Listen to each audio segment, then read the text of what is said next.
Let's go!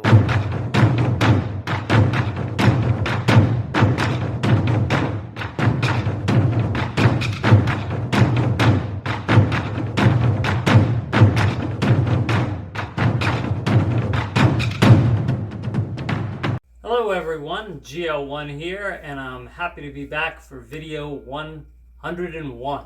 And hopefully this will be a dawning of a new era in videos here, especially being that now I know how to do picture-in-picture.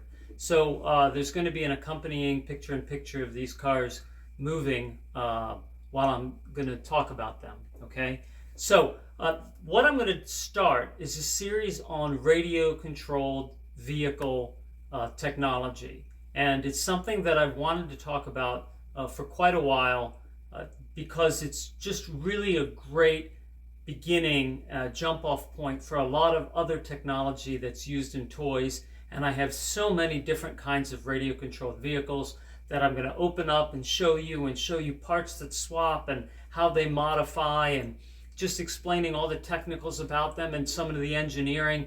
And that engineering works its way into real vehicles and into other toys, and many things that I have fixed.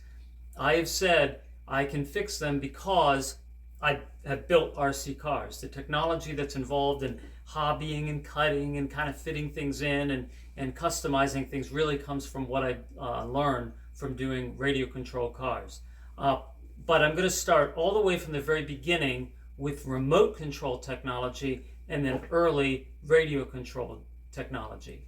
So this here is a 1979 Barbie Super Vet, and I got this at a secondhand store years ago, and what I liked about it is how it operates, because it's very unique. Now, it's got a wire, and that's what makes it remote control. So if you're looking for a toy sometimes and you see a bulldozer, because a lot of times bulldozers are not radio controlled, they're remote control. And it'll have a remote and you don't see the wire. So whenever it says remote, it's got a wire, okay? And the battery pack is actually inside this. It's not in the car, and that cuts down on the weight. So the way this car is made is really clever. What it has is it has two motors, one on each wheel. So if you look here, you can actually see it's got a white case around it, but this is a motor.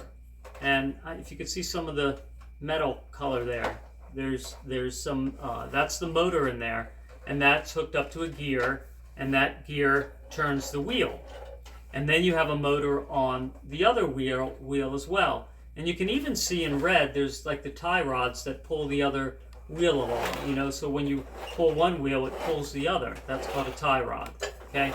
So what you have here is a feature that I've never seen anywhere else on how this operates. So this battery pack ran on originally 2C batteries, but just like the Legions of Power toy, 2C batteries just don't cut it.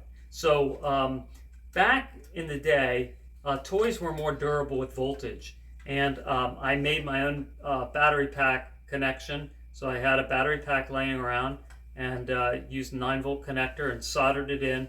So what it had were 2D batteries here, but you're just not getting the voltage. 2Ds are only 3 volts, 4 AA's 6 volts. So you're getting twice the voltage. And the way this operates is you have a forward and reverse lever, and then you have a variable switch here with the steering wheel. So when you push this forward, it makes the wheels move. Now, what's happened is it's actually turned. So if I put it in the middle, both wheels move. So what that does is it sends voltage to both motors, and both wheels move forward. When I turn the steering wheel, cuts this one off, because there's a space where it has both motors moving, and then one motor, and then the other motor. So as I turn it, now this one stopped and this one goes. And then to put it in reverse, you just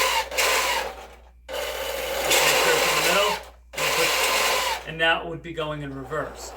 So in this way, it's a full function vehicle, going forward, reverse, turning left and right. Okay, and the way that is done is very clever. What happens is when it gives voltage to this motor, this wheel's going to move. This wheel's just not having any power, and it's going to pull. As it's pulling itself, this is front wheel drive, it's going to pull itself along one direction, and that's going to steer it in that direction. And then when you put it on the other direction, that wheel's going to move, and then that's going to pull it over that way, and that's how it turns. And having a motor on each wheel is a similar technology to what you have today in a Tesla or in bulldozers that have electric. They have an electric motor on each wheel. So that's a pretty clever solution to getting a car to be able to move in all directions. This one here, this is 2001. So these are 22 years apart, and this is radio controlled. Now this uses 27 megahertz. It actually says it on the bottom, and that's a pretty low frequency. And 27 megahertz. Old cordless phones in the 80s were 27 megahertz, and walkie-talkies were 27 megahertz. Also, you had radio controlled cars that were 49 megahertz. You did have some walkie-talkies like that, and then later cordless phones also had 49 megahertz. It goes a little bit further. But here we are. This is a 27 megahertz RC car, and it's got a very irritating feature to it. As you see in the video, what it does is it goes forward and turns in reverse, forward and turns in reverse, forward, turns in reverse. And that's very annoying because when you have your forward button, and then when you go in reverse, what happens is these wheels are really not doing anything. They don't move, so they don't steer. But this wheel is on the ground, and you see it has a little bit of motion, so that's what's riding on the ground. And so when you go in reverse, the wheel moves, and then it gives it a gradual turn. It also lights up and the power on. What's not fun about that?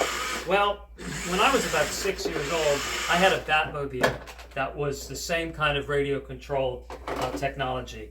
And it would go forward and then turn in reverse. And my brother, who was a little older than me, had one that went in all directions. And he wanted to race. And I knew it wasn't going to work out well. And of course, as his car was racing down the kitchen and it hits little bumps, he can steer it and keep it going forward. My car, when it hits bumps, would go off and aim towards the wall, and you have to put it in reverse and then turn it a little bit to stay away from the wall, which makes you totally lose. Now, at 6 years old, I already knew that that was not fun and that I never want a car that does that again, other than to demonstrate that you don't want a car that does that, and you can tell people about it.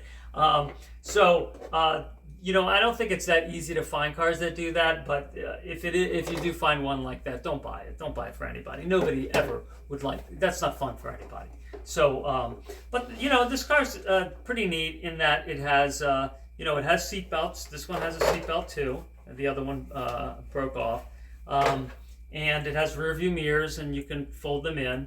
And it is a high torque motor back here, so it really will carry your dolls well. So, as far as that goes, I know they have newer Barbie radio control cars that go in all directions. I think it's a lot smaller though, so it's kind of a nice size, this one.